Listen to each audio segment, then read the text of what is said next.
Y el Evangelio que hoy escuchamos no solo nos narra esa aparición que Jesús tiene nuevamente a sus discípulos después de resucitado, sino que el texto mismo se convierte para nosotros en una pedagogía, en una enseñanza de Jesús de cómo espera que sean sus discípulos una vez que han vivido un encuentro personal con Él.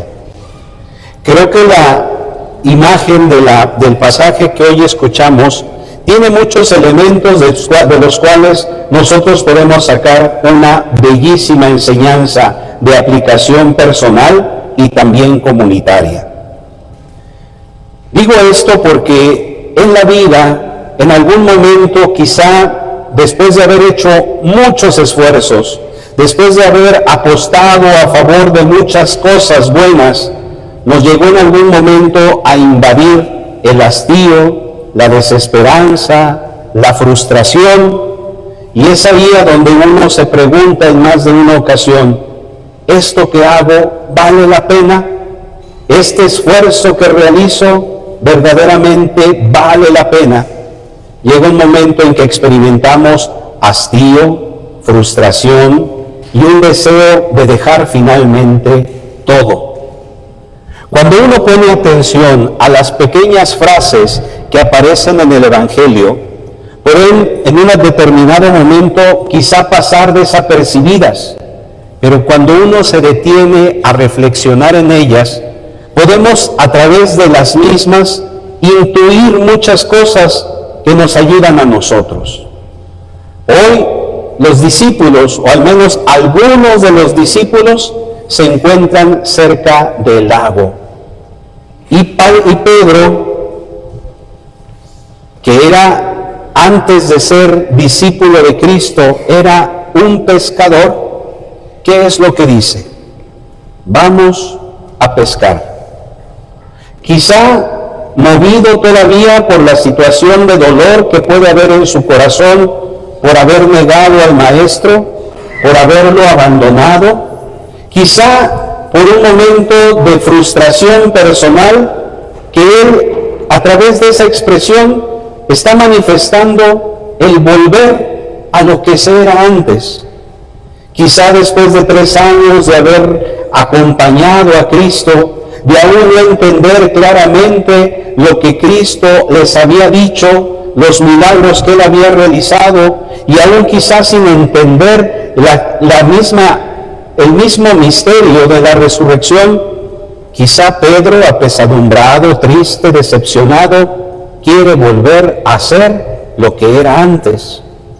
Aquel pescador al cual Cristo le dijo que ahora sería pescador de hombres, quizá, movido por la tristeza, quiere regresar a ser lo que antes se era, sin interpelaciones, sin cuestionarse, sin pensar a la luz de la fe lo que va a ocurrir más adelante, quizá seguir su vida como antes lo había hecho.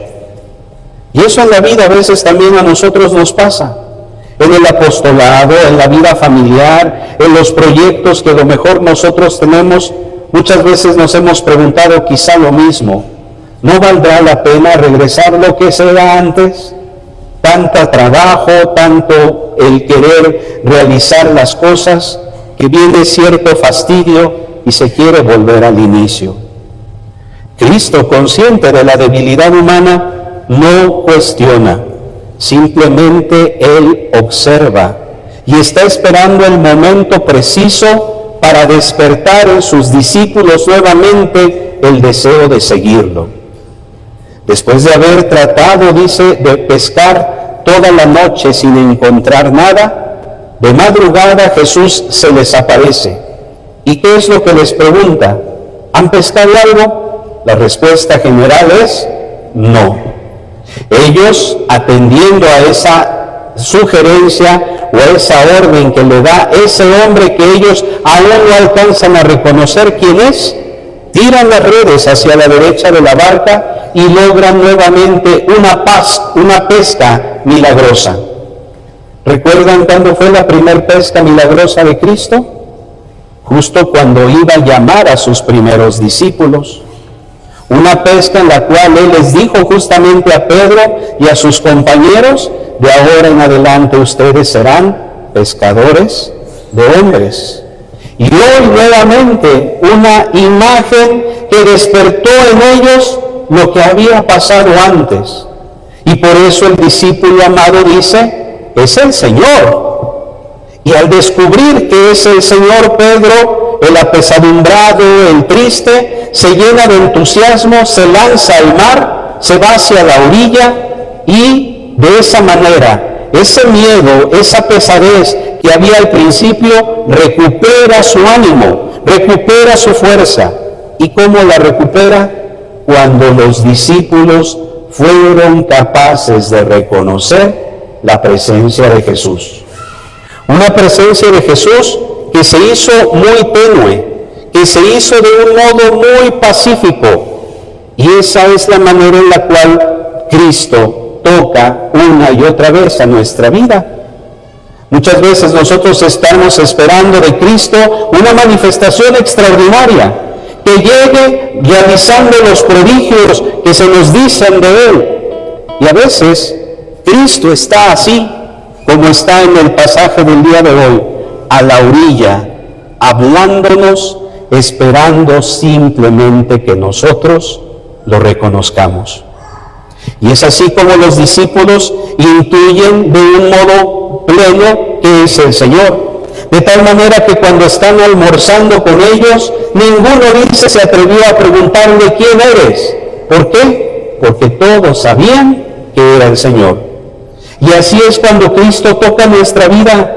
Así es cuando Cristo llega a nuestro encuentro. Nosotros no preguntamos quién es, porque tenemos la certeza de que Él es el que se está acercando a nosotros, el que está compartiendo con nosotros. Y después de ese almuerzo con los discípulos, llega un momento especial, privilegiado para Pedro, y en ese momento estamos, hermanos y hermanas, invitados a vernos reflejados también nosotros, porque Cristo quiere fortalecer y Cristo quiere darle una nueva visión a aquel que de por sí ya había escogido como el primero de sus apóstoles. Se acerca a Pedro y le hace una triple pregunta. ¿Y cuál es esa pregunta? Pedro, ¿me amas? Pedro, ¿me amas más que estos? Pedro, ¿me quieres? ¿Qué es lo que Cristo le está enseñando a Pedro? ¿Y qué es lo que Cristo nos está enseñando a nosotros, hermanos? Cristo no espera discípulos de excelencia. Cristo no espera discípulos que en todo tengan una palomita.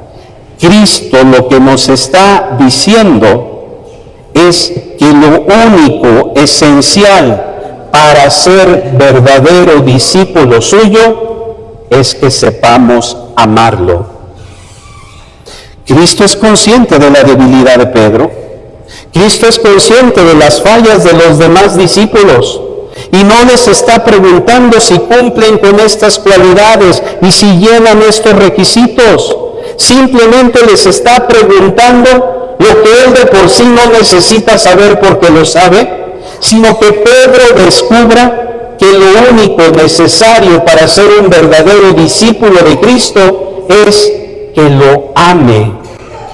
Porque solo el que ama verdaderamente a Cristo es capaz de amar a la iglesia, es capaz de amar al pueblo, es capaz de amar a su prójimo, es capaz de amar a su enemigo, es capaz de amar incluso a aquel que está procurándole un mal, que lo difama, que lo calumnia. Porque solamente el que ama a Cristo entiende que es lo único que se necesita para poder reafirmar el llamado que de por sí Cristo le ha hecho. Y eso, hermanos, es lo que hoy cada uno de nosotros estamos invitados a reconocer. Con toda la humildad y con el corazón en la mano, Pedro le dice: Señor, tú lo sabes todo. tú sabes que te amo, porque conoce el corazón de Pedro, como conoce el corazón de cada uno de nosotros, porque Cristo conoce cuáles son nuestras heridas, cuáles son nuestras debilidades, cuáles son nuestras flaquezas, y no está señalando ninguna de ellas. Solamente nos pregunta lo mismo que a Pedro: ¿y tú me amas? ¿Y tú me quieres? ¿Y tú me amas más que estos? Porque es lo único que Cristo quiere que quede claro en nosotros, porque el amor es lo único que va a dar sustento a nuestro apostolado, a nuestro servicio, a nuestro discipulado. Porque a lo mejor podemos hacer cosas extraordinarias, pero si no están cimentadas en el amor a Cristo, de nada nos sirven, de nada van a valer. Por eso Cristo es lo que quiere que tú y yo descubramos. Y por eso cada uno de nosotros pongamos nuestro propio nombre en los labios de Cristo, haciéndonos la misma pregunta: ¿y tú me amas?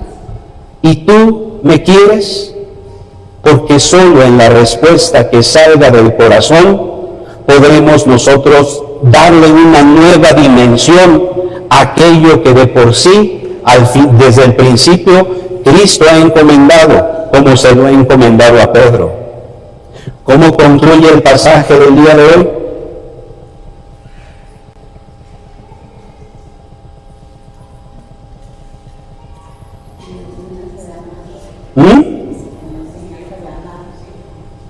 ¿Cómo?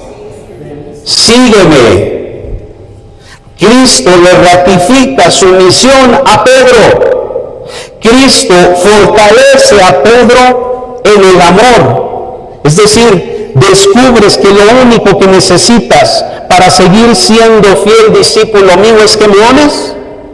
Reconociéndolo, Pedro: Señor, tú lo sabes todo, tú sabes que te quiero, sígueme.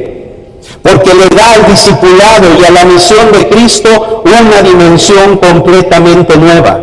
Le hace entender finalmente a Pedro que lo único que necesita es tener ferviente, fervoroso el amor a Cristo, y eso es lo que le dará fuerzas a cumplir con la misión que Cristo le tiene encomendado. Y por eso también le anuncia el modo en el cual iba a morir. Pero tengan la certeza que a Pedro ya no le importó absolutamente nada eso, porque finalmente comprendía que el amor que le tenía a su maestro era lo único que necesitaba. Y eso es, hermanos, la misión, la tarea que cada uno de nosotros estamos invitados a descubrir el día de hoy, que solo el amor que le tenemos a Cristo es lo que nos basta. Es lo único que tenemos para salir y enfrentar el sinfín de adversidades que de por sí el mundo nos tendrá simplemente por el hecho de ser discípulos de Cristo. Lo que enfrentaremos, todo tipo de calamidades, todo tipo de adversidades, todo tipo de situaciones que son aquellas que están ahí para atacar al discípulo de Cristo, pero que no importan cuando el discípulo sabe que lo único que necesita es el amor que le profesa a su maestro, y lo demás no importa. Eso lo entendieron los discípulos, lo entendió Pedro, lo entendió la primera comunidad cristiana, y es por esa valentía y ese amor a Cristo que sus palabras y sus gestos han llegado hasta el día de hoy, hasta nosotros, por el amor que le profesaron a Cristo, el amor que nosotros estamos invitados también a profesarle, para que hoy cada uno de nosotros, cuestionándonos, interpelándonos ante esta pregunta, la más profunda que Cristo puede dirigirnos: ¿me amas? ¿Me quieres? ¿Me amas más que estos? Con el corazón en la mano y con la sinceridad de saber que Dios conoce perfectamente todo de nosotros, podamos decirle, al igual que Pedro: Señor, tú lo sabes todo, tú sabes que te amo. Y después de esa respuesta que salga de nuestro corazón, ser ratificados como Pedro en nuestro discipulado y también recibir de Cristo esta fuerte palabra y esta fuerte exhortación de decirnos también a ti y a mí, sígueme.